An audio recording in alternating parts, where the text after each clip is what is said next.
So I just want to say, I know exactly how Nicolas Cage feels. The unbearable weight of massive talent. Nicolas Cage made a spoof movie about Nicolas Cage. And it was probably the best thing he's done in years. Better than Jiu-Jitsu? Oh, yeah. Better than a lot of the movies. Okay, all right. We'll talk about it. Give us a second.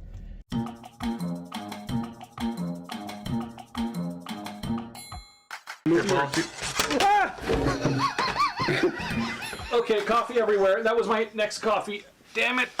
Okay, so Nicolas Cage plays Nicolas Cage, and he's the only one playing a real person in this movie.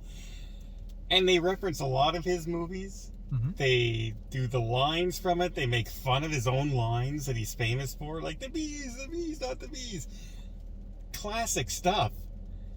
And I was into this movie right from the start.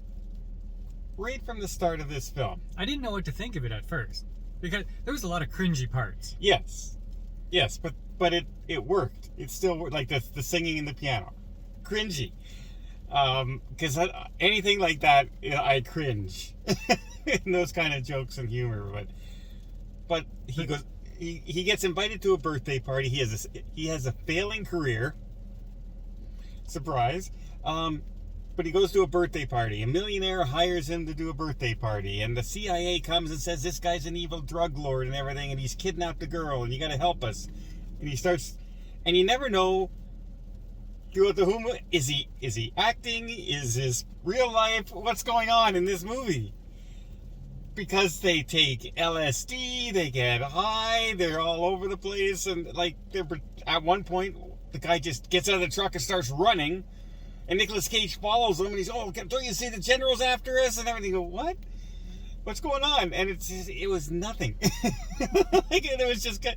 They make fun of the fact that, oh, don't you hate comedies? And it's just two guys talking. And there's two guys talking. It's a two guy talking comedy. Yeah, I was into this movie right from the beginning. Well, all the way through, I didn't know, like, okay, so is this guy playing a part to try to get Nicolas Cage interested in his screenplay?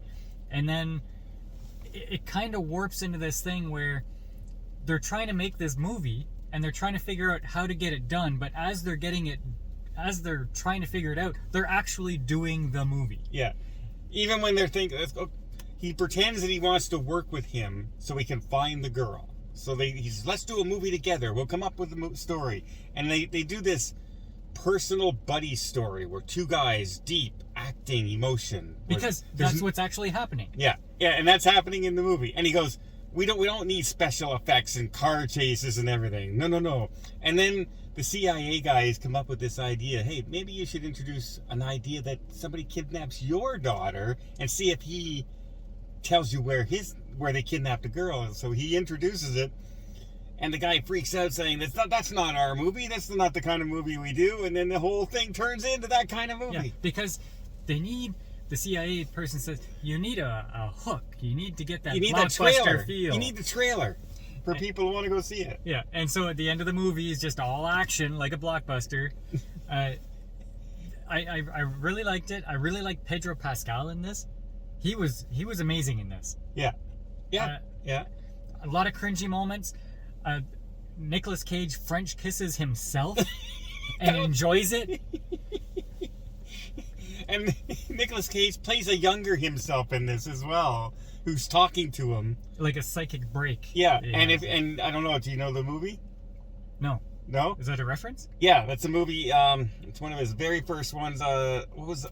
Valley Girls. He starred in Valley Girl. And that was the first thing I remember seeing him in. But I remember the coat and everything too. And everything he did was way over the top. Yeah, which is Nicolas Cage. Yeah. But I mean, it still worked in this movie. It works. In a cringy way. Yeah. An enjoyable cringy way, though. This was a much better version of The Bubble. What The Bubble was trying to do. A movie within a movie. Yeah.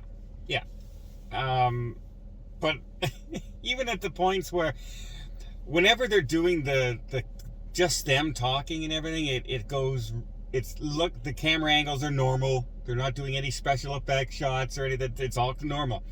But then when they go into the movie stuff that takes over at different parts, they get you those, they do the cliche movie shots. Like at one point that his family turns into actors as if they're writing the movie.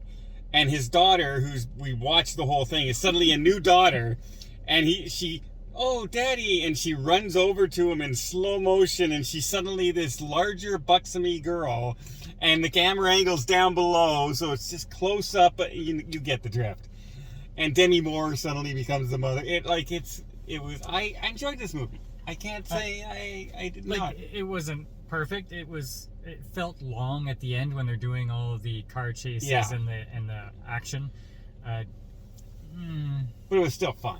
There was the cliche parts where, yeah, they could finish off the bad guy, but they just run away instead. Yeah. And wonder why he's chasing him now. Yeah. And at the end, you have the resolution where, he has his career back and he's made up with his family, and it's a happy ending. Yeah. And then there's one line that ends the whole movie. But we won't spoil it for you. Yeah, we won't spoil that one line. That one line. Because he's Nicolas! See? He liked it. So he doesn't want to say he liked it too much, but he did like it. I was expecting this to be good just because it's Nicolas Cage being self-deprecating. Yeah. And I was proven right. It was good. Yeah. Yeah. I enjoyed this. And it's like not a big blockbuster movie. Probably wasn't too expensive to make. No. Although it did have blockbuster feeling at the end. At the end. Michael Bay-ish, maybe. No, there wasn't big explosions.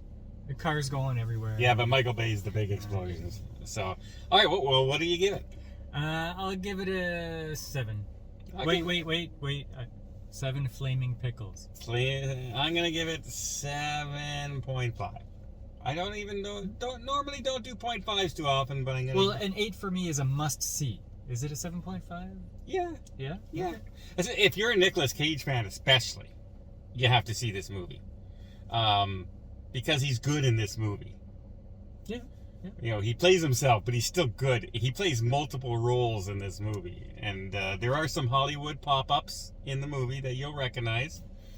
Some directors and some actors. Yeah, I thought everybody played their parts really well in this movie. Yeah. But really, especially Pedro Pascal. I thought he did a really good job. So there you go. Nicolas Cage. The title is it The Massive Weight of... No, The Unbearable Weight of Massive Talent. Yeah. So, yeah. Long name. Pretty darn good movie. Check it out if you get a chance in the theater. Definitely worth a view. We should have saw this instead of The Northman. Yes. Yeah, I think we enjoyed this one far better. Let us know in the comments which movie you seen this weekend. Did you see The Northman? Did you see this one? Which one did you prefer? Because I have a feeling it's this one. Until next time, we'll see you on the channel. Because he's Nicolas! I can't say the word because it's a family channel. I'm Nick fucking!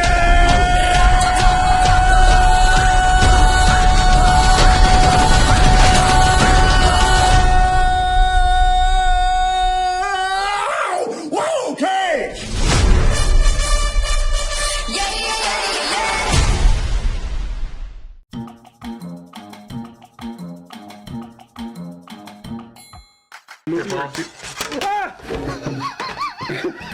Okay, coffee everywhere. That was my next coffee. Damn it.